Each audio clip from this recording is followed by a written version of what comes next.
Anything to add to that, Daniel? Oh, it's recording now. No, Yeah, recording now. that was for your ears only. Yeah. Um, so this call, we're going to do some niche and some personal branding type stuff. So for those that came to the Leeds event, we're going to be using similar slides to that, but reiterating a couple of the different features or the different things that we've been expanding on. I've created a resource to go alongside it that we've not had before. So we'll get a way of getting that resource out to you, whether it's in the circle or whether it's via email. I'm sure we'll be able to get that resource out to you. We'll certainly be able to get it out to all of our one-to-one clients because I'll stick one in your folder.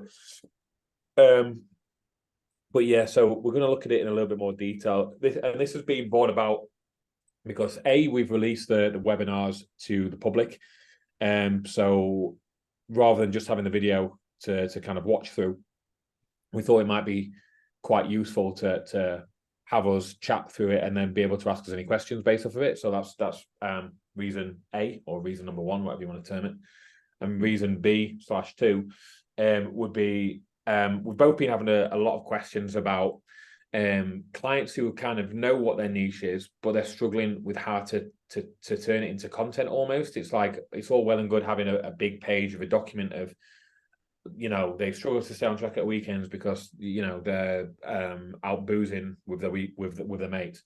So it's all well and good doing that, but then how do you turn that into a post? So we'll kind of talk about how we would go around some of those things and what you should be trying to do with your social media. There we go.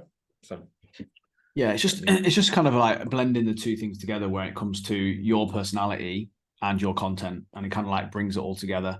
So I'm sure Mike will go over some of the examples we use, like Alec Hormozy and stuff like that we used at the event. So it's just trying to bring together some examples from people that you'll know and be aware of, and show you how they've done it a little bit, and then you'll be able to kind of go, okay, cool, this is what I need to be known for. But also as well, like I think it's the frequency at which you need to kind of talk about these sorts of things. I think sometimes we all naturally think that we talk enough about certain topics for them to be recognized, but we forget that, well, yeah, we do them every day or all the time, but not everyone sees every single post, not everyone sees every single story. So you have to keep turning up and not only saying the same things often, but doing the same things and sharing the same things. I get a lot of people sort of say, oh, I've spoke to that person before, or I did a poll about Diet Coke. I'm like, okay, well, there's more to life than just that, and we have to speak to people over and over again. And it's again that kind of bridging that gap really between some of the personal opinions and then also your content, like Mike said, that's more niche specific.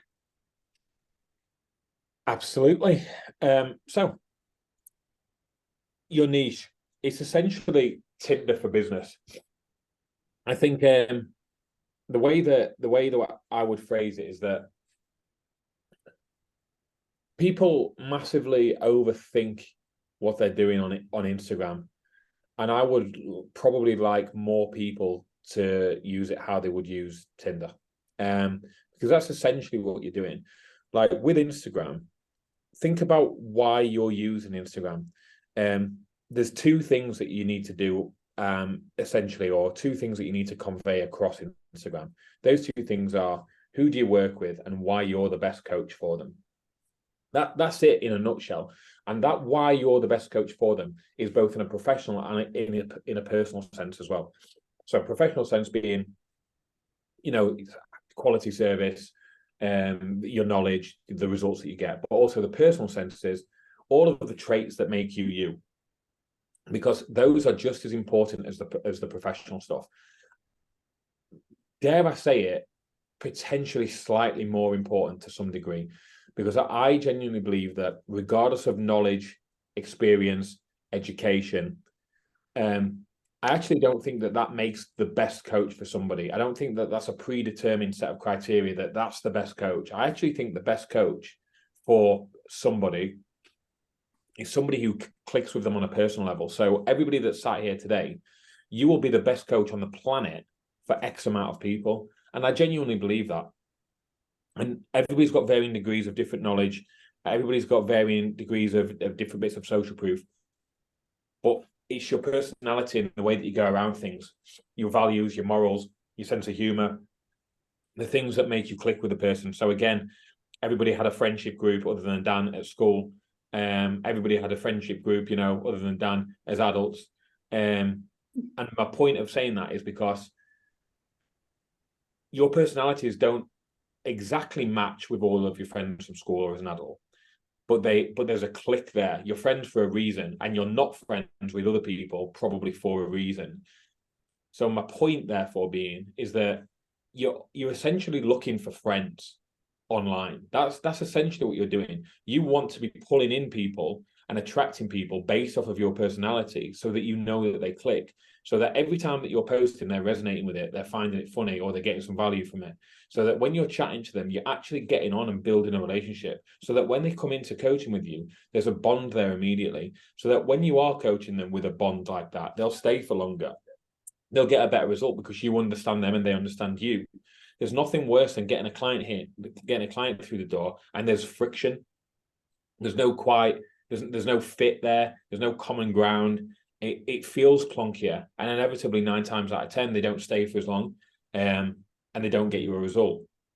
So it is essentially what you're doing on Instagram is essentially Tinder. So when we go back to the 2 things that you need to do on Instagram, who you're working with and why you're the best coach, that's what Tinder is. It's who you're looking for and why are you the best fit for them. So people will put time and effort into selecting the photos that they're putting on Tinder. They'll take time and effort into the conversations. Some people will do more conversations on Tinder than they do on fucking Instagram. It tells you a lot. So those are the things that you need to start to think about. And present your Instagram as though you're trying to attract a mate, so to speak. That's the way. That's what you're trying to do. You're trying to impress somebody. You're trying to use Instagram to convince them why you're the best person for them, if that makes sense. Yeah, I think with that as well, like thinking of your niche as like your type. So for Mike, men, right? So your niche, your niche is like is your type, right? So whether everyone's got a certain type, whether it's blonde, brunette, ginger, olive. Ginger's always good in the old beard. Whatever that is, right? Everyone's got like a type that they like, right? That's your niche. But then when you go dig a bit deeper, you go, oh, they've got to have a good personality. They've got to have a good sense of humor. You go, okay, well, what is that sense of humor? Some people like dry. Some people like really dark. It's remembering that there's loads of different elements. There's loads of different levels to it. And I think that's the important thing, like Mike's saying there, is the niche. Think of that as your type, surface level. And then think about the brand and kind of like the deeper stuff is like your personality. What makes that person attractive as a person rather than just to look at, for example. And I think that's the way to look at it. Again, the parallels are very, very clear when you look at it like that. And like Mike said, people are more bothered about their Tinder profile than their business on Instagram, clearly. Because I think what we get a lot of the time is, oh, I work with anyone. And it's like, that's not true. Like you might say you work with anyone, but that's never going to lead to things going well. You're not going to, again, have a type. If you were to just put up, again, loads of random different photos of you looking different in every single one, you're not going to attract someone who's looking for a certain type of person, that kind of thing. It's the same with your content. Is like they're not very congruent with their content. All the people that I've known who said, I'll work with anyone. I like helping any type of client. And you can always tell in their content because it's not congruent. There's no message. There's no clear thought behind any of the stuff that they have on there. So I think it's really important that, again, you kind of allow people to see, right, what do you constantly present to people? What's the thing you're constantly presenting? Like Mike said there, both in terms of how things look, but then on the deeper level of like what you want people to know about you that's going to make them go, this is the person for me. This is the person, this, again, what you stand for, your personality traits, all that sort of stuff. It has to be there through and through. Otherwise, again, we all moan about those coaches that look the part and get loads of followers and loads of clients, and they're actually morons. It's like, well, they're kind of doing this as well to a certain degree. So there is definitely an element of this where you have to work on that. It's like you would use Instagram to try to impress somebody. Like that's the whole premise of it, right? Like that's the whole principle. You're trying to impress somebody to eventually, get them in bed, for want of a better word, or start a relationship, whichever. And it's funny, the complete contrast with coaches, that it doesn't look to me like they're trying to impress anybody with their content. No. It seems like they're just trying to fit in with the content. There's no so that's what we would like you to do. Start to impress somebody. Try to get them metaphorically into bed, not literally, can get you in a lot of trouble. But metaphorically, like try to get them into bed. Even it goes as deep as the conversations. I know that, you know, guys on Tinder will go out of their way to try to be funny in DMs. They'll message back without the foresight that yes, they're gonna jump into bed with me, but they'll try. But then have an aversion to Instagram where well, they're not my client yet, so why bother? They might not end up being my client. Well, try to impress them, try to warm them up like you would do if you were trying to get a date with somebody. It's literally the same thing. You're using a social media platform to attract the right partner. It's just that this time you're not taking them on dates, you're giving them some nutrition advice, but the principles are pretty much the same. You're advertising yourself and talking about who you would want to attract. Like Dan said, brunette, blonde, ginger, you know, different races, different senses of humor. Like you said, you know, dry, dark, sense of sarcasm, fucking slapstick. It could be that some people like action films, some people like comedy films, some people like they're outdoors and they go on camping holidays, other ones like skiing, other ones like going up, like all of these different things.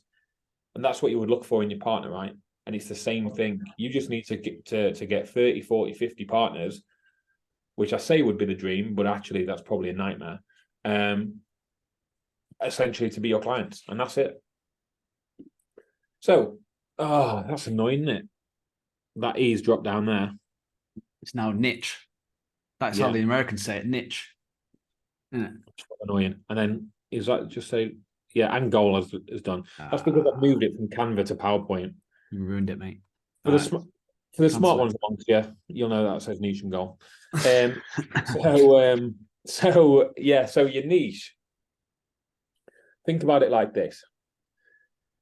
It's a relative common struggle, it's a relative common goal, and it's a relative common personality. And the extras are profession, gender, hobbies, interests, TV and film, sense of humor, opinions. Those are all as important. But people think of niche and then they just jump straight to profession and they go, okay, I'm going to work with accountants. Okay. But you're missing the biggest piece of the puzzle there. The struggle, the goal, and the personality type. If you want to work with accountants, you can't work with accountants and not do the other stuff. You can't just jump straight to accountants. And then you'll see people who just go for males or just go for females. Okay, yeah, but what about those? Because the gender isn't enough, or any other gender. It's 2023, guys. So I think there's about 1,000 genders these days. So by definition, that's not niche anymore. So, you know, unless it is, I work with them who identify as wheelie bins, like, and then that is pretty niche. But yeah, they eat everything, those types of people as well. Really. Anyway, yeah. So no struggle, goal, personality. In the middle of that is niche, with the extras being profession, gender, hobbies, interests, TV and film, sense of humor, opinions. So for us, right? Ours is quite obviously on money coaches. In fact, maybe let's take a step back and make it more applicable. So when we were predominantly fitness coaches, the struggle wasn't in slimming world and you're counting all your sins and you've been made to stand on the sad step and stuff like that, right? That wasn't the struggle. So we didn't post about that. Our struggle wasn't with getting protein in for a low vegan diet, for example. That wasn't a struggle, so we wouldn't mention it.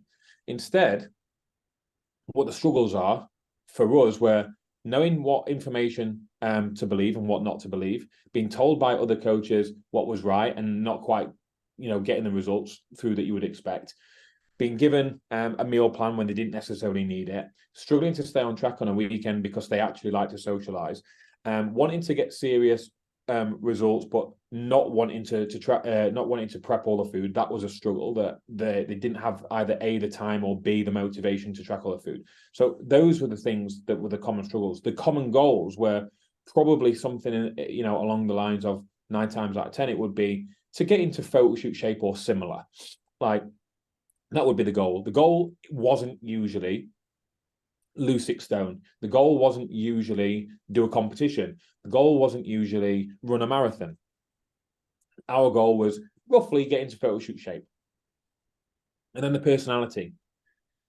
The way that we did our marketing brought in, similarly to now, right, is that we do the spoofs, we're quite abrasive. It gets in people that are a similar type way, direct, straight to the point, don't necessarily take themselves too seriously at times. Don't want it to be stiff and boring, and maybe want to have a little bit of fun with things. That was like the personality. And then you go beyond that. And the reason why, for example, Dan posts about golf is that he can connect to people over golf. Not all of his clients will be golfers, but he will have enough chats with people who play golf, right? It might be, for example, I remember I signed up a client off the back of me posting about Love Island. Literally a guy called Max. I remember it now. He signed up with me because of my opinion on Love Island. And he stayed with me for about 3 years and did a photo shoot. So the reason why I would post about Love Island is, again, to start to bait out and draw out some engagement of people who might be viewing that or have at least an opinion on that, right? Rather than somebody who might not necessarily even know what the program is, because there's people out there that don't, for example.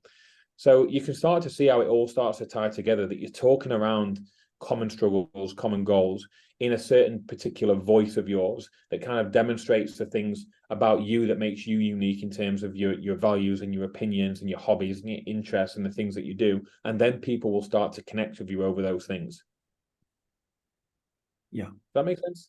Yeah, 100%. And I think a lot of the times coaches, based on this little chart here, is they just focus on the struggle and the goal bit. That's all that they kind of focus on, and they forget about parts of their personality that go within that. And I think that this is where, look, we always say, you have to be authentic to yourself, which you 100% do.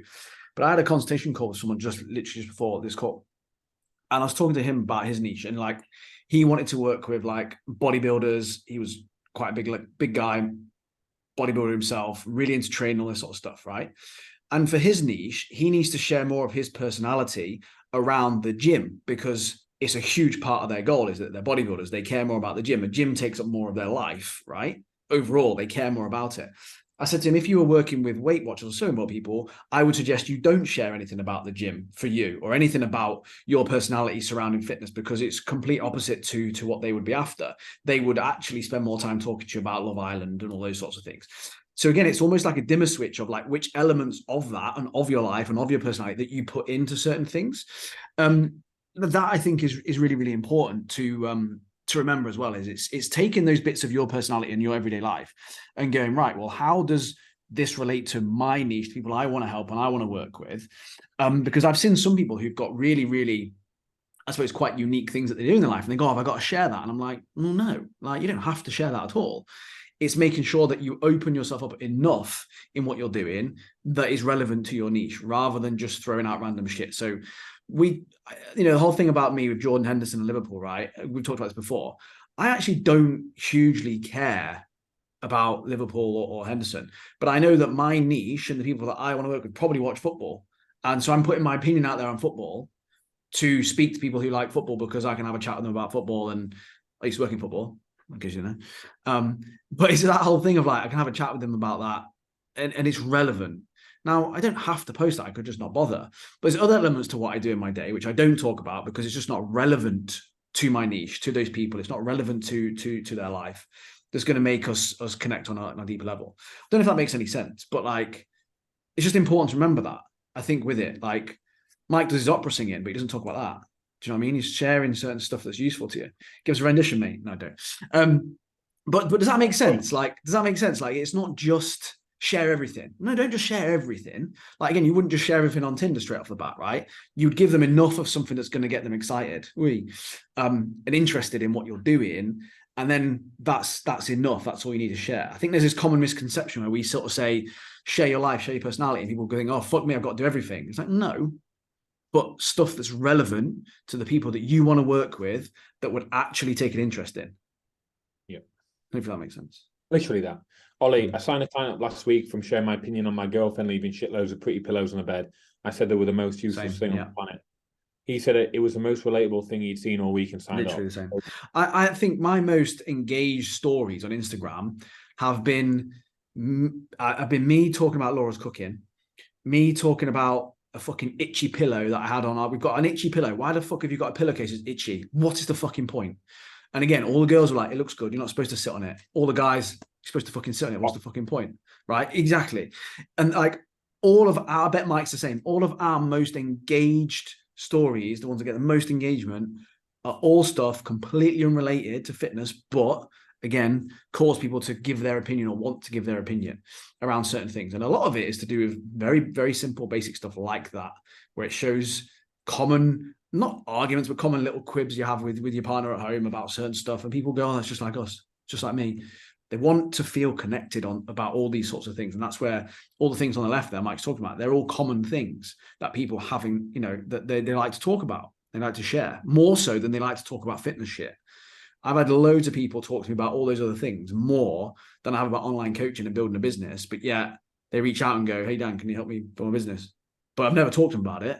But they know from the content, that's what I do. And from our conversations around TV, film, sense of humor, golf, whatever, that's where we have most of our conversations.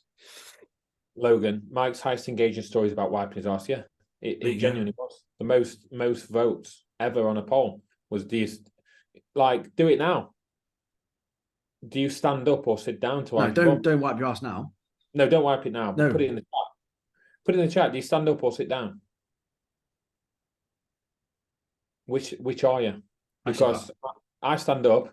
Dan sits down. Sits down. There we go. We can't both stand up because the bathroom gets a bit cramped, doesn't it? So one of us has to sit, and then the other one stands up. Correct. Stand with his eyes closed. Go on, Jamie. Any reason why the eyes are closed? You'll not get a good. How do you know if you're clean? Sit down. See, 2 different people straight away. Don't wipe, just jiggle, fold or scrunch. Oh yeah. I folds, obviously. I scrunch. Oh yeah, now. You learn a lot about people, don't you? Hey, I'm seriously considering our business partnership now. Fuck me. Not only do you stand up, you scrunch. So I also used to. You can't spread your cheeks, can you? Exactly. Yeah, you can. You've not seen how far I can bend over. Yeah, and remember, guys, always be really professional in everything that you do. Right? Just remember. Bum wipes and banter. Yeah, correct. This is exactly it, right? Like, if you weren't the right type of people to come in, we wouldn't be able to talk like that. We'd have to be dead stiff, and we'd have to be dead dry. Instead, it's a better connection, right? It gives you something different than just somebody on a daily webinar in another group that's just telling you how shit you're doing, but how well their clients are doing. It's different what we're trying to do. So I used to, back in the day, tell some stories. I used to tell a story where I went for a Thai massage and pretty much got fingered. I tell the story about when I went to Amsterdam and thought my jaw had left my face. I tell numerous ones where it's resulted in me shitting myself, or a lot of your stories around shit, aren't they? Yeah. Oh, some of them are about piss as well. But again, the reason why I would do it, do I have to tell every single story that happens in my life? No, absolutely not. There's lots of private things that I've not spoken about. Clogging Dan's toilet, there you go. Aina remembers that one. Yeah, I was up to my armpits in water that evening. But there's a reason why I did it. It's because that it would get a lot of engagement because they were funny stories. People would reply back. The ones that were disgusted by it didn't respond or unfollowed me. Cool. I only want the people that like me as a person. Do you know what I mean? Or at least humor me, or put up with me. So there's a reason why I used to tell them over and over again, is because it used to get a lot of engagement back, and I probably still will, because I've had a lot of new followers obviously in the last few years since we changed our niche. And there might be a time where I start to tell these stories again, just to start to again feel out the people that are a little bit more engaged in my sense of humor, and start to build relationships with those people. It's not for any other reason than that, because believe me, I wouldn't have Instagram if this wasn't my job. I wouldn't be, the highlight of my life isn't going on Instagram telling the world, about the time where, I pissed all over myself, in a traffic jam on the way to go and see Dan. You're just too excited, mate. That was your problem. That was it, yeah. Christopher, I've a lot of similar stories, Mike. Maybe occasionally start telling some. Yeah. Honestly, don't worry that it makes you look unprofessional. Believe me when I tell you, you need to be professional in your job. You need to be punctual. You need to give good service. You need to be on hand for your clients. You need to have good knowledge. That's where you need to be professional. You do not need to be professional in your marketing because this is a personal brand, which we'll get onto in a second. So, like, just because I'd done something in one of my stories, right, which probably happens, by the way, to more people than would let on, it's me being relatable, me showing another side of me that's not just fitness, happy clappy, chicken, broccoli, prep life, grinding harder, bro. It's actually being relatable to the general population. Like, that's the reason why you would do it. So you don't need to necessarily strip yourself down to this most professional, sounds like you could be off Radio 4 type coach that's almost like presenting the same content as everybody else. Just be real, like be yourself, and that way you'll feel more fulfilled doing it because it's authentic to yourself, and you'll get in the right types of people. Yeah, it's just real life. Like, I think that's the thing is, like, people are just looking for real life connections about real life things, which is the main thing. Ollie, what format would you tell these stories? Written captions, videos, definitely videos, or like audio, because you can always tell a story funnier that way, I think, than written potentially. It used to be on stories. Obviously, yeah, it used to be really easy, didn't it, on stories? It does kind of slightly tank engagement now, but it can almost, provided that you don't have a funny story every day. I think every so often, if you just jump onto your stories and tell a funny story, the ones that do stick around and listen to it, I think it adds something. Yeah. And they're probably more likely to stick around for future stories because they found that funny, if that makes sense. Anyway, there we go. So, balls deep on the niche. Most people go incredibly surface level, i.e., they struggle to stay on track at a weekend. That's not niche. That's everyone. That's like literally everybody. Because it's more difficult to stay on track at a weekend because you're out of your usual weekly routine and you're more likely to be doing something. That's not a niche. They want to lose body fat is not a niche. They want to skyrocket their confidence is not a niche. These are not niches. This is everybody. Again, it's the same with what you're using social media for. A lot of coaches try to sell fat loss or try to sell getting in shape. You don't need to sell getting in shape. People want to be in shape. You're selling something that they already want. What you're actually selling is you. You're the person to get them in shape. You don't need to tell them about how fat loss is going to make them feel amazing. They know.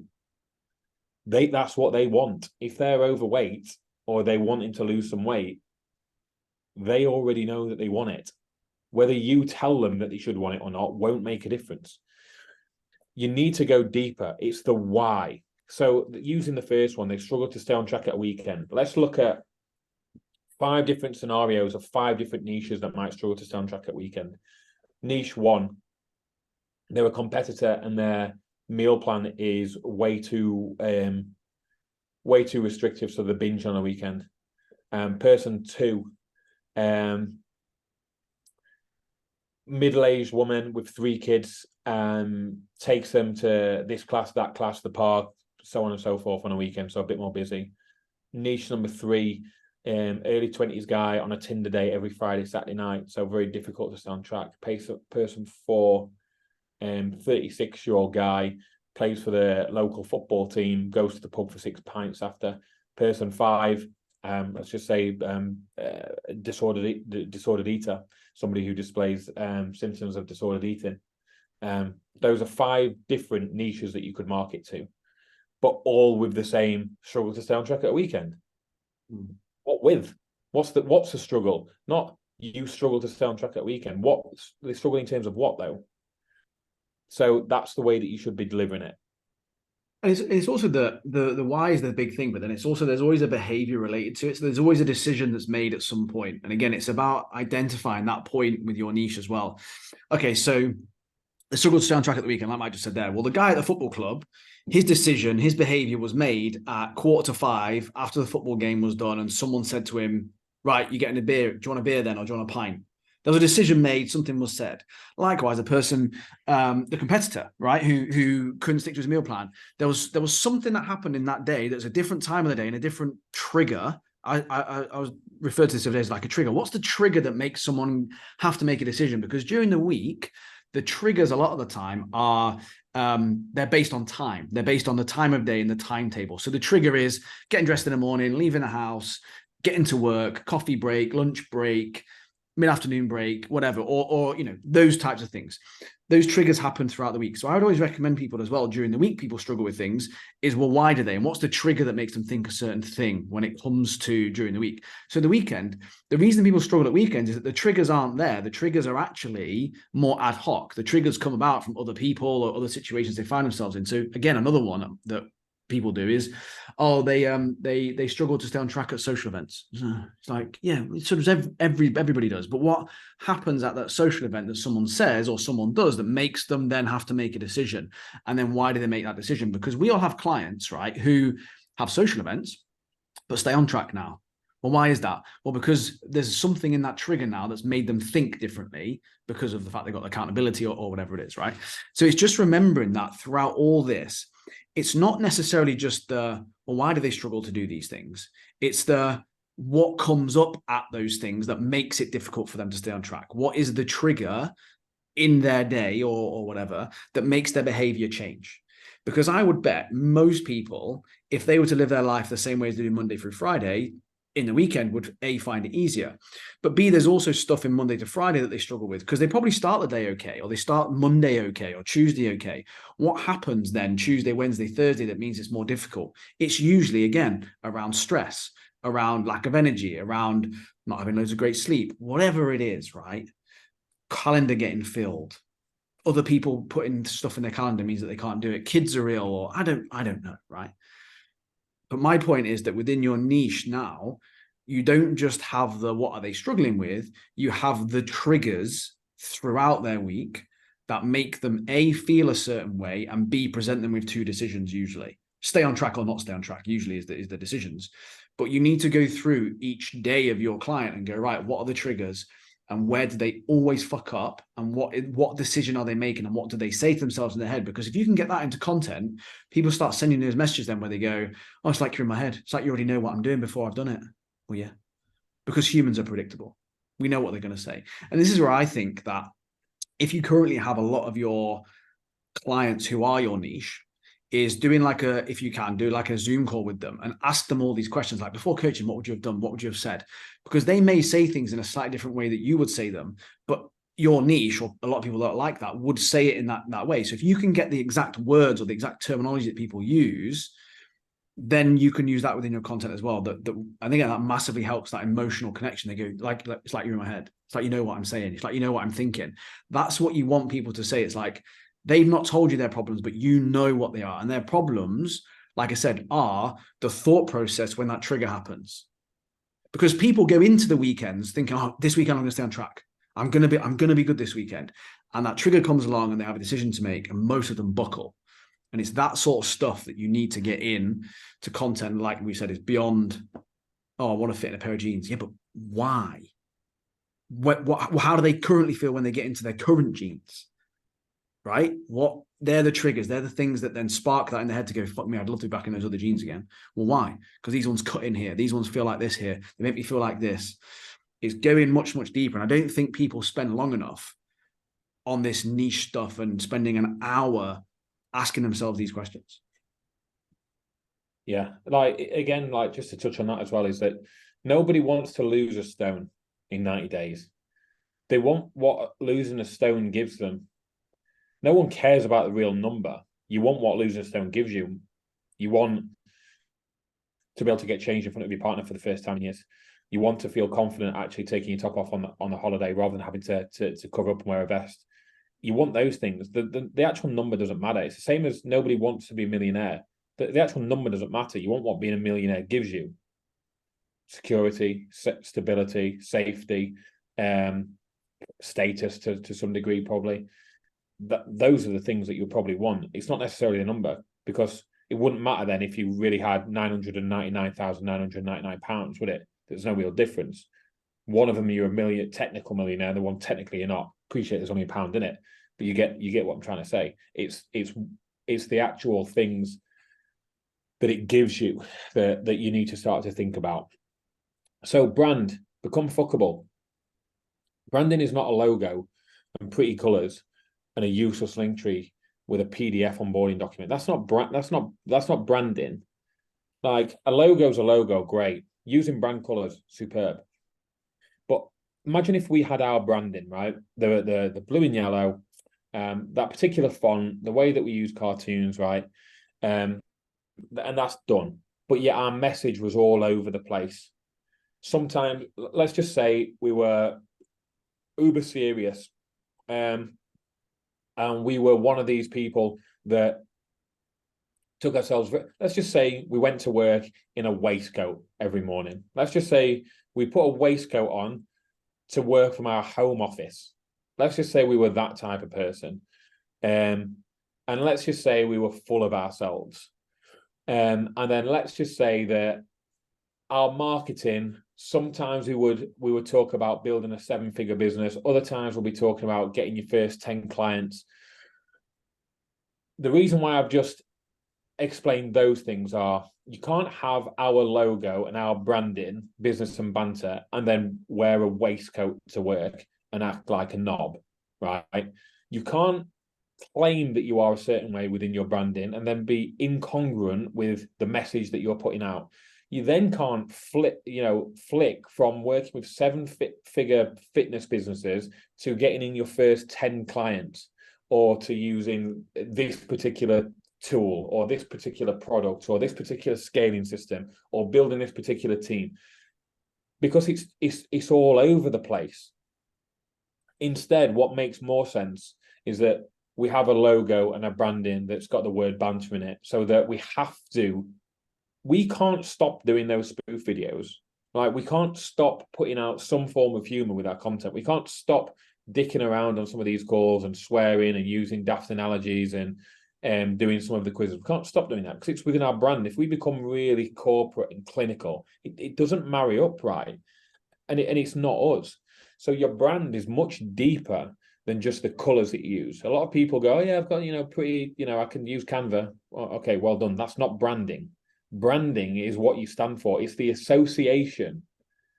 Branding is quite literally the association that people make to you. So with us, you probably would associate our abrasive, at times, nature of marketing, the fact that it's not overly serious, the fact that there's two of us, the fact that we seem to give a shit about people, the fact that we try to over deliver and undercharge for everything, the fact that we have taken a stance against other mentors in the industry because we think that what they're providing is inferior and overpriced.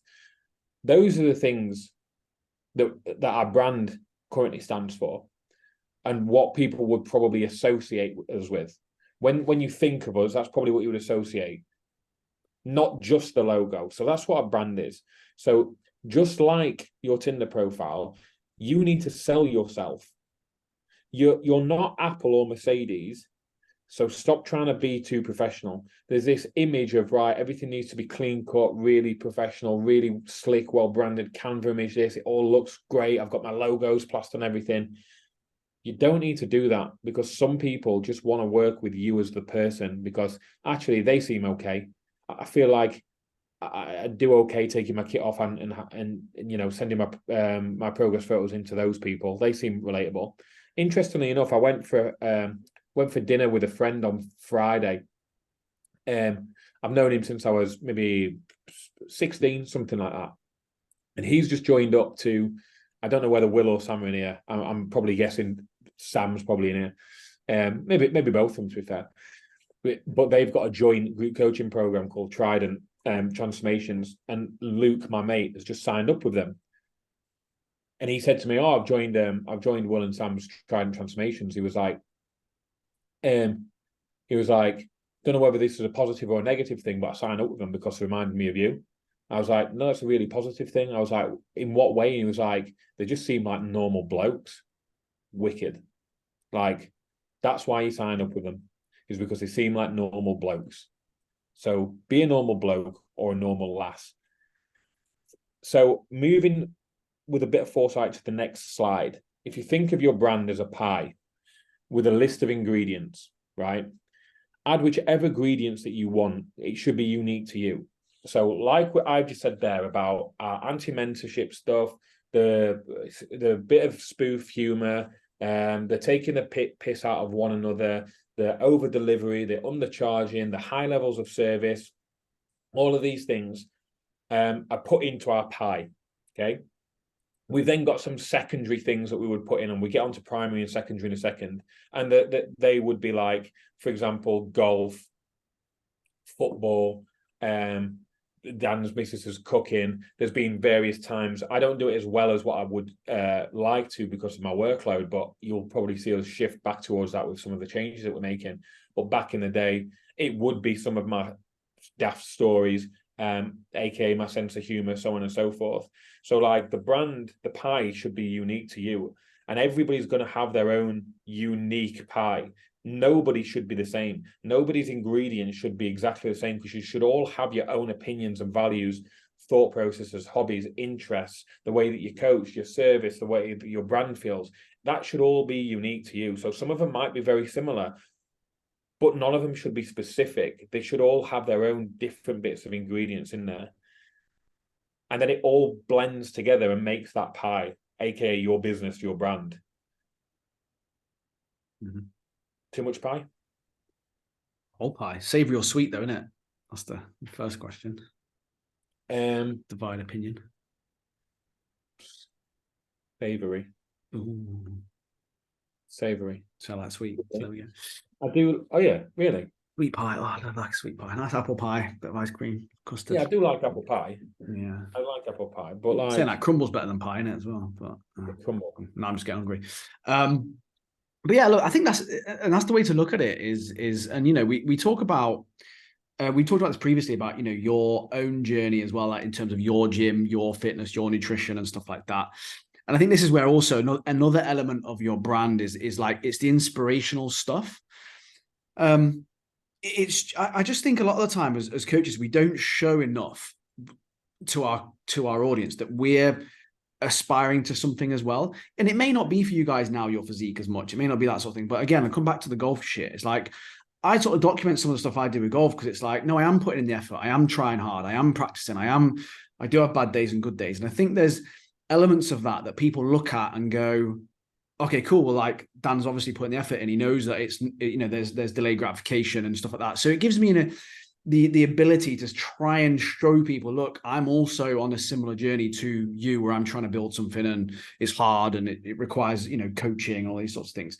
I think a lot of coaches forget that to their audience as well. They need to inspire a little bit. And I think that's another thing when it comes to the brand is that you're showing people, elements of your life and that sort of stuff, because not only do they want to see you relatable, but they also want to see that you're striving for something better like they are. They want to be inspired by people, want to be inspired by you. And I think if you think back to a lot of the people you follow and a lot of people that you probably have an interest in, I would bet they are also aspiring to do something or to be something a little bit more than just their job or just the bit that they share related to their job. And I think that's really important as well. For you to talk about and think about. And again, it comes back down to that relatability, but also I don't know how you're saying the struggle because it makes it sound fucking stupid, but it's just showing people that, that you're putting effort in and you're practicing what you preach to a certain degree as well. I think that's another element of this that we haven't touched on yet that I think is important. So let's look at the primary ingredients to a pie. So like I just kind of highlighted on the last page, great service, client's priority, anti-bullshit, non-sleaze, no cold DMs, hands-on, the office, big one. Like obviously I pretty much just act like David Brent at any opportunity. Football, golf, spoof video, sarcasm, not scared to say anything online, daft faces, me acting big time, like that's part of it as well. Dan as the doormat again. There's a reason why we do it. Like obviously that's not how we act. I wish it was. I wish my life was a bit more like that, but that's not how we act when we're around each other. It's a game that we're playing. It's a little act. People get on board with it. To some degree, bald, tattoos, glasses, me being rubbish with tech. Or and I could go on, all of the little in jokes that we put into like our magazine and so on and so forth, all the little Mike's done this, Mike's stupid, Mike's getting me to do his laundry. Like, it's all done for a reason, to build up this brand image, this little play. Like, you all know that I'm not that bad at tech. Like, I can get around. We all know that Dan doesn't do my laundry, but it's the play on the word. It's the play on the fact of me being the big time kind of Billy Bollocks mentor, but actually Dan doing all the work behind the scenes, which to some degree. Do you know what you said about tech, mate? What was the niche and the goal on the last slide? What was that? That looked. Sorry, I can't remember. How many presentations have you made? I thought so. So then you look at some other people. So Alex Hormozy. Yes, he's super smart, right? Yes, he is. Of course, he is. He's well on his way to becoming a billionaire, isn't he? He's smarter than we'll ever be. Any of us sat in here, and he'll have way more money, right? But those aren't. That's not only the thing that you associate with him. If I put up a picture now and I just put up a plaid shirt, a nose strip, and like a long hair and beard kind of like emoji, and I said, guess who it is? You go, Alex Hormozy. So he's equally as known for those things. And I've got a feeling that the reason why he's grown his hair and his beard the way that he does and the way that he wears all of that is by design. Yeah. And the Crocs and everything like that. Yeah. It's by design. He's doing it on purpose. It's the association. It's recognizable. It's his uniform.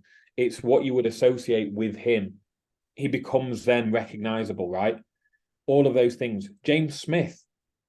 I think he's as less planned and thought out, but you still would go, okay, which fitness guy lives in Australia, wears budgie smugglers and skateboards? You'd go James Smith. None of those things are about fitness, but you would know who it is because he's known for those things. Being outspoken, necking pints, daft shades. At least it was when I used to follow him about 4 years ago. I don't necessarily keep up with any of it now, but I'm using like bigger people to kind of highlight what we're trying to say. It's more than just, here's why carbs aren't ruining your results. Here's how to drink on a weekend and still keep your abs. Like, it's more than that. I think I actually heard, I think it was Alex Hormozy that said this. It was like, if you're making, what did he say? He's like, if you're making fitness content about I think it was like carbs. Let's just say it was carbs, about why carbs aren't bad. You're always going to lose out because there's going to be somebody that's hotter than you saying the same thing, and people will believe them more than you. Mm-hmm. So you need something different to that. So that's your primary brand. The secondary brand. I think with that as well, it's about recognizing your strengths as well. Like you just said there about Alex Hormozy saying that, about there is going to be someone hotter than you talking about this shit. And like, dare I say, I'm a prime example of this. Like, there's certain things that you can't rely on as I can't rely on my luscious locks of hair, for example, to capture people's attention. But it's also, again, knowing your strengths and kind of playing up to them a little bit. And I think we know that exists in the fitness world. Certainly is very much geared around what you look like, all that sort of stuff, right? Which again, not all of us are blessed with that. So you have to use other things. You can't sit there and moan about it. Yes, we know it's not fair. Yes, we know you know more. Other people do not. And this is where, like we said about Alex Hormozy, like I also question as well with Alex Hormozy. I don't know how true this is. I question how again big he would have been if, again, he wasn't as jacked as he is. I know it sounds ridiculous, but I think, do you think, for example, he still needs to really train that hard now? Do you still think he really needs to bother with it? Probably not. He's on TRT. He can probably train twice a week if he wanted to. I think it's done from this place of, again, authority and status. It's done from a place of wanting to look. I think if he looked like me, he wouldn't be fucking as popular, put it that way. But there's this element to like playing into this role. And I think with that, we have to remember that there's always going to be someone from Love Island sending meal plans and making more money than us, right? There is. And we can sit here and whine about it, or we can put our opinion out and we can stand up and be something a little bit different, right? James Smith was very outspoken about drugs, about not having a six-pack all the time. Darren Cartel's tried to copy a little bit and he's not successful. But it's that whole thing of like, that's why he wears a budgie smugglers. Is it's like, I'm not in amazing shape. I mean, he's in half decent shape, but it's that thing of he's kind of like, fuck it, I don't care, because he then uses all the other things to be known and to be memorable. You're just trying to find something that you're being memorable for, something that someone knows you for. That's what we're trying to say here in the primary stuff, is be known for something, because they're like Mike just said there, there's always going to be someone who unfortunately is going to draw attention because they get their arse out on Instagram or their tits out or whatever. Like, unfortunately, that's the way the world is. And like I said, we can bitch and moan about it, or we can counter it and play the game the other way, where it's using those other things that we have to be outspoken about, rather than just saying, yeah, you can eat carbs and lose weight. Brilliant. No one cares. Yeah, it's literally that. It is being known for something. It's having a running theme. It's who are you? And that should be the theme throughout. Who are you beyond just somebody who talks about carbs or alcohol or training, or it's who are you? Even the people that are going viral in the social circle. If you look at the people that are going viral, it's the ones that have got some personality. It's the ones that have got running themes or trends, within it. But yeah, I agree with Dan. I think because of how he looks, if he didn't look that way, if he he wouldn't stand out as much as what he does, because I'm sure there's other people just as, if not more intelligent than him, probably saying similar things. We just don't know about them because they've maybe not caught our eye, because we're all in the fitness industry and stuff like that. But it's interesting. So but there was a prime example the other day of, like you were saying, Mike. He did a podcast with Dave Ramsey. Now, some of you guys may not know Dave Ramsey, but it was Alex Hormozy did a call with a podcast with him, wasn't it? Yeah. Yeah. So Dave Ramsey, right, is this like American guy who gives out financial advice, and he's got the most boring, like monotone voice. He gives the most boring advice about finance. The most, but it's like, yeah, probably save some money and invest it in the stock market and don't spend any money. Like, you know what I mean? But he will appeal to a certain market of people who like him for the way that he delivers that sort of stuff. I thought it was really odd that they did a podcast together, because their audiences must be so polar opposite, like complete polar opposite stuff. But again, it's this prime example of he's appealing to exactly who he needs to appeal to, because he gets people on. For those who don't know, I've seen clips of him on Instagram, and he basically gets people ringing up and they're going, yeah, so I'm £400,000 in debt and I earn about £30,000 a year. Can you help me? And he's just like, what the fuck did you do? Like, how did this happen? Kind of thing. And he appeals to those people who are in deep, deep shit, who need very straight talking, boring sound advice. Because if you were that deep in debt, you wouldn't want the next crypto fucking hack. You've done that and you've come out the other side of it. You need it just that way inclined. And I think he does it and delivers it the way he does, because that's his brand as well. Do you know what I mean? Like, he does it like that, rather than Alex Hormozy wouldn't say it like that, because he's a little bit more animated and like, come on, guys, and like a little bit younger generation. This Dave Ramsey like knows exactly who he's trying to reach and talk to with his voice and his how he pitches it and all this sort of stuff. Like, for example, when this person says I'm 400 grand in debt, me and my partner earn this much money, he doesn't go, oh my God, you're an absolute fucking maniac, because they've heard that. They don't need that. He literally goes, okay, how did that happen? And he gives it step by step in a really boring, monotone way. But you can tell it's done because that's what his brand is about, and that's what his audience need to hear it in that way. Yeah. So I watched that interview. So interestingly enough, Dave Ramsey earns more money than Alex Hormozy. His company, I think, I'm pretty sure he said it was something like he turns over 600 million a year, something like that, right? It was either 300 or 600, and I appreciate that those two numbers are miles apart, but it was a big number, and Alex does 100, so it was either 3 times more or 6 times more. So in theory, if you're looking at who should have the most knowledge or who's built the bigger business, you would go, okay, well, Dave. Would I ever sit and watch any more of his stuff? No. Would I watch more Alex Hormozy? Yeah. Why? Because of the brand. The brand appeals to me more than just the result or the knowledge that's gained from it. It's that it's packaged in a different way, regardless of of whether who's deemed to be more successful, whether it's Alex or Dave, you wouldn't go, oh, I'm going to go and listen to Dave because he looks like he turns more over. It's like, no, the packaging is different. You just got to think about your packaging. So the secondary ingredients to your pie are all of the things that at the current time that you can tap into. So things that might not stand the test of time with your business, but things that are, you know, almost seasonal to some degree, or some things that can be woven in from time to time. So the other stuff, the office references for us, the service, the anti-mental stuff, the no VA stuff, all of that stuff will probably stand the test of, you know, test of time. Me being big time, Dan being the doormat, me being shit with tech, that will stay. That will always be there. That's always been there to some degree. Even when we're talking about fitness stuff, it's just it weren't anti-mental, it was anti-coaches or anti-fitness. Like that's what it was. But it was still me being big time. You can go back and look at some of our old YouTube videos before we even started to work with coaches. Dan's behind the camera, I'm being big time, it's a spoof, I'm taking the mick out of him. It's the same thing. You then come in the seasonal bits, the secondary bits. So it could be a particular stance that you're taking at that time.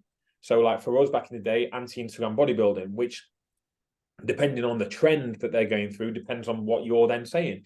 It could be that it's Vibrams look shit. Now they've gone. They're out the window. So what else is it? Is it a camera crew that's following around the gym? Is it the fact that they're screaming during their sets? Is it the fact that they think they're so big time? Whatever it is, right? It could be what you're watching on TV. Love Island, Married at First Sight starts next Monday. Today. Fuck's wicked. sake. Starts today. How exciting. Sorry, mate, you'll be at the driving range practicing your golf, so you won't be able to watch it. Ooh, it's pissing it down. So yeah, Married at First Sight. Could be anything on TV. Dan, your missus cooking. Dan went through a phase that's dipped out recently, eggs in the morning with his Marmite. He might bring it back in again. It's not it's not a mainstay, but it's dipped in and out. Back in the day, I used to tag Ainsley Harriott in every meal that I would make, just to cause, obviously he never responded. But people would be messaging me back off the back of it, going, fucking hell, I bet he's fucking sick of you. It's just something I did for some reason. And then Dan bought me a cardboard cutout of Ainsley Harriott, and then we would put it in the back of videos and dick around with it. I went through a stage of calling myself Nutrition Jesus, because you can. So then I would then superimpose my face on Jesus all the time. And again, that became a running theme. Like Dan with Dan with his with being a coffee snob, and the way that he goes on about, you know, how fucking normal coffee is not good coffee apparently because it needs to be brewed for a certain amount of time and stuff like that. I think it's interesting to see though how like there's elements of this that we have dropped off on because we've got busier. So again, you'll see some of these bits start coming back soon. So obviously it's a little bit easier as well when Mike's here. So Mike's back in the UK. When he's here, the more of those in jokes and secondary things do come out a little bit more because we spend a bit more time together, you know, all that sort of stuff as well. So I think the key thing to remember here is that the primary stuff is always there. The secondary stuff does change. Like I say, it's seasonal based on Love Island, based on football or golf or time of the year, that certain things are more popular, all that sort of stuff. Again, when Christmas rolls around, a lot of opinions about Christmas, how you do certain things, you know, all that sort of jazz. I think it's really important to remember that as well. I think that's the thing. Sometimes people go, oh, I posted my eggs already this week, or I posted my breakfast this week. It's all right. Like, yeah. Okay, well, you might have to do it for a few more weeks, then you do your dinner instead, or you do something else instead. But it's this whole... The thing that frustrates me sometimes is this concept of coaches saying, oh, I've done that this week. Okay, well, we did that for 8 years. The whole like Mike being big time and me being a doormat has been our whole brand for like 4 or 5 years. It's these running jokes are constantly there throughout. And I think sometimes coaches expect to talk about it once and go, oh, why haven't I got loads of messages about this? Well, because you've only done it once. Like, you have to keep going with it. Like the whole Nutrition Jesus thing. Mike didn't just post it once and then get a couple of replies. He did it loads of times. And then he gets more replies again off the back of doing it. I actually think that with a lot of the secondary stuff, what I find is that I get people message me saying, so for example, like with Laura's cooking, like I posted one the other day, which was absolutely fucking hilarious. But I actually had someone message me about 3 weeks ago saying, are you all right? Are you still eating? Because I'm not seeing anything that Laura's cooked you for a while. Like the secondary stuff, often you get people go, where's that gone? What happened to that? They notice that stuff not being done. And I think that's just as important sometimes as you think, Well, no one's replied to it, so no one obviously cares. The second you take it away, oh, what happened to that? I was really enjoying that. I used to love watching those stories. People are So watching and engaging without you really noticing. in a nutshell, you need to think about this phrase. You need to put the ending on this. Oh, Dan, he's that coach that. And then what's the rest of that phrase for whoever? So Don't go writing in. Don't go writing in the chat box, please. I don't think I can take it. It's as simple as this, right?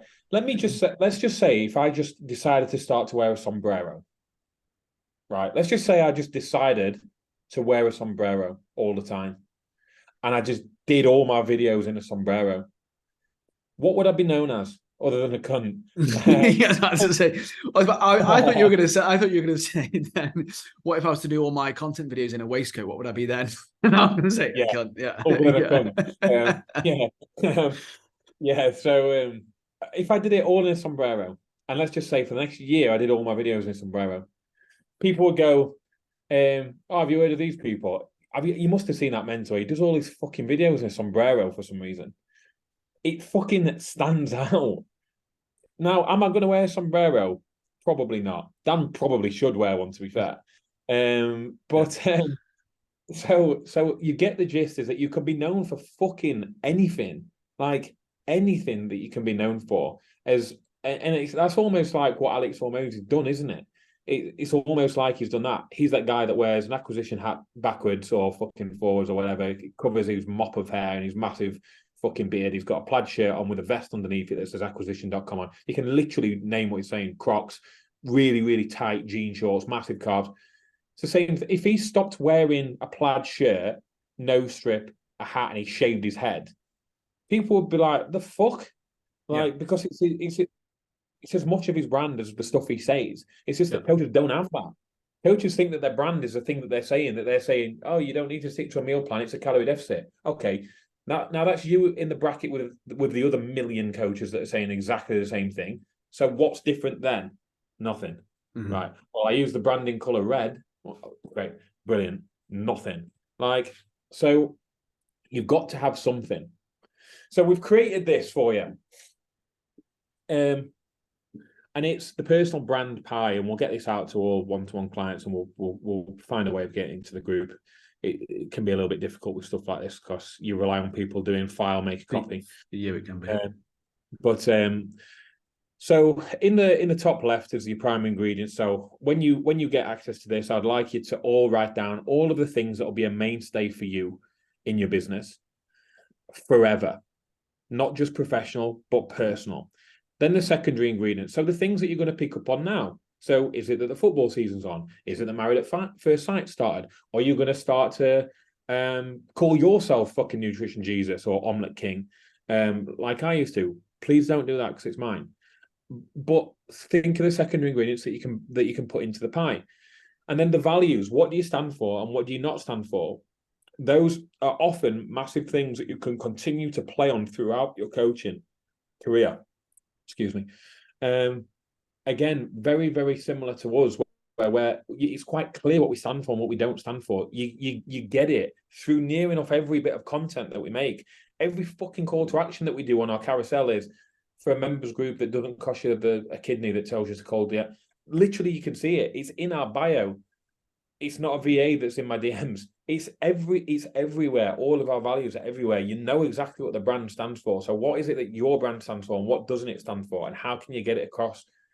And then some really easy, useful tips to basically help you create 30 pieces of content based off of this. 5 things that you love about the industry. Jot them in those boxes. 5 things that you hate / annoys you about the industry. Those 2 things are designed to get some passion out of you. If you love certain aspects, if you hate certain aspects, those are often the things that are going to come across the best. 5 things that you used to do wrong with your training and nutrition. Really fucking easy to start to make some content. I can list them off now. And I could have made content if I was a fitness coach. I'd spend 200 quid a month on supplements and got fucking nowhere. I used to think a cheat day used to boost my metabolism, which it did not. I didn't know how to count calories, so I would eat chicken, broccoli, and brown rice near enough for every meal other than my cheat day. But I was never in a deficit. I was always in a surplus, so I just kept getting bigger. I I used to take glutamine, CLA, fat burners. I'd only drink diet whey from PhD because I didn't know what I was doing. I used to train for 4 hours, full body sessions, but it was literally a full body for each body part. So I'd do 6 exercises on chest, 6 on back, 6 on shoulders, 6 on arms, none on legs, obviously. I could keep going. I used to think that training in the gym built muscle and then doing cardio burnt fat. So I would do both in the same session, thinking I was going to lean gain. Like all of these things I can just reel off, and I could make content about it if I wanted to make content about it. 5 funny industry observations. Again, things that people are going to relate to. Max has been doing one at the moment with Max Silver. I don't know if he's in the group anymore, but we're still friends. He's doing like the shadow boxer in the gym.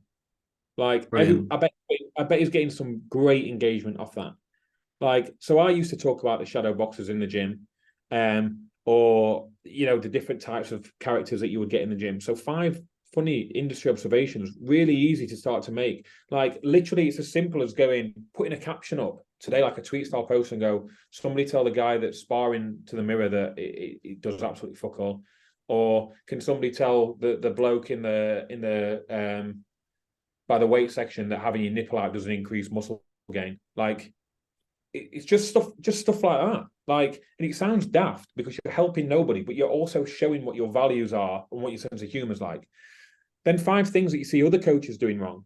Are they giving out meal plans? Are they giving cookie cutter training advice? Are they missing check-ins? Are they leaving people on peak weeks? What are other coaches doing wrong? Make content about it. And then 5 things that your clients mess up with. Fucking super simple. Write 5 things down this week that your clients struggle with or mess up with in check-in and make content about it. What do you think our content comes from? It's like, it's coaches. What do you think these videos come from? It's what we're getting on our feedback from coaches that we go, okay, so what do they need to know? So we'll do more of this then. Mm-hmm. It's the same thing. Yeah, exactly that. And I think with it is people really overthink these things. And remember what we said at the start as well. Don't just go 5 things that you hate about the industry. Meal plans. Oh, everyone's going to write that. Everyone pick something different and make sure it's very unique to your niche for one. But 2 is that I don't know if Mike's put it there, but like even the 5 funny industry observations, you could even say do 5 funny, like just general observations, just like about the world. Like I find, again, like we were just talking there about some of the stuff that we do, that we get the most engagement on, about like the cushions and stuff. It's just normal life stuff as much as it is the industry. So it's just, again, remembering this is just a starting point for you to expand on. Don't look at this as, oh, it's all written down on this, or oh, that's what I need to worry about. Like you can expand on these things and you can go that little bit further onto it. So that's just what I would add on there as well. Is like, don't see this as a complete guide. Like copy and paste some of those 5 and go, oh, these are another 5 things I'm going to talk about. The more you can add to it, the better.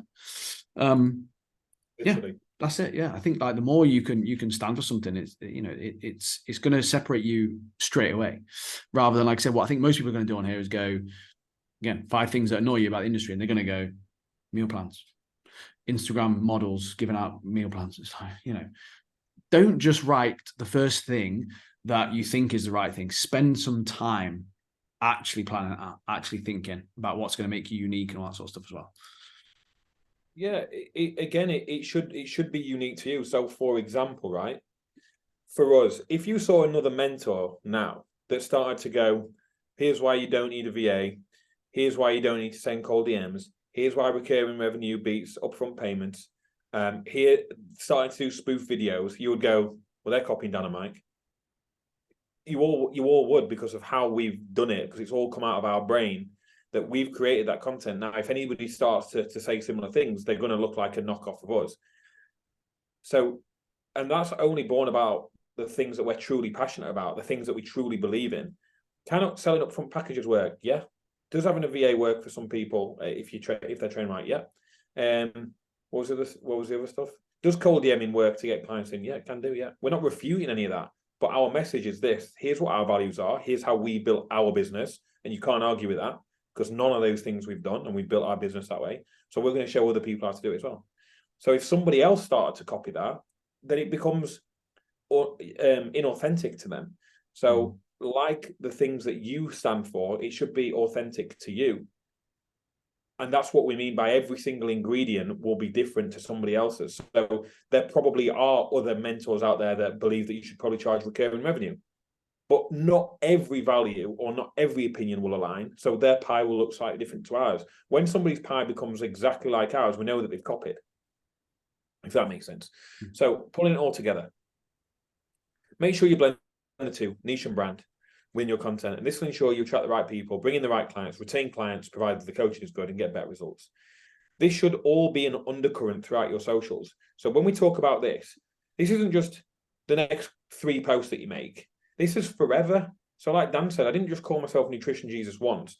I call myself Nutrition Jesus multiple times a week for months. And then people caught onto it and then started to call it to me. Like my clients used to call it me as a joke. And it just catches, like nothing catches on after mentioning it once. Put it that way. So it should be an undercurrent.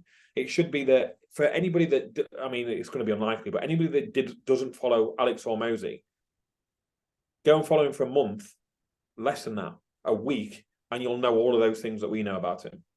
Like, because it's all there in front of your face.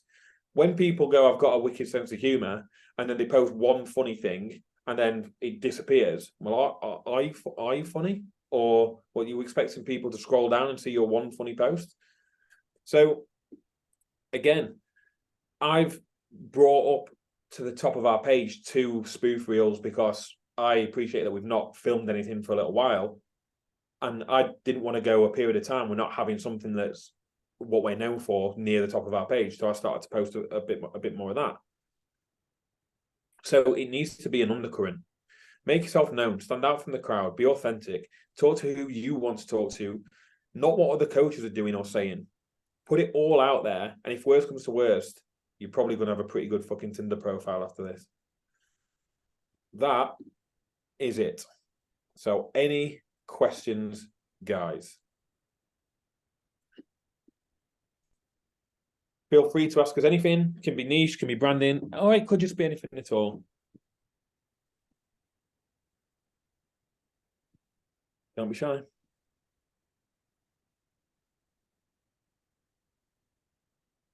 Nothing? We must be fucking quality at presenting, Dan. We are, mate. Never mind. We think we are. We know it, mate. Okay, Luke. Not a question, more of a request. Formal request from Mexican Mike. I think it'd be more Miguel, I reckon. Miguel. And alter ego as a standoff with potential clients on sales calls, holds a gun to their head for upfront payment. Do you have PayPal me, amigo? The funny thing is, Luke, is if I did do that, it would still work.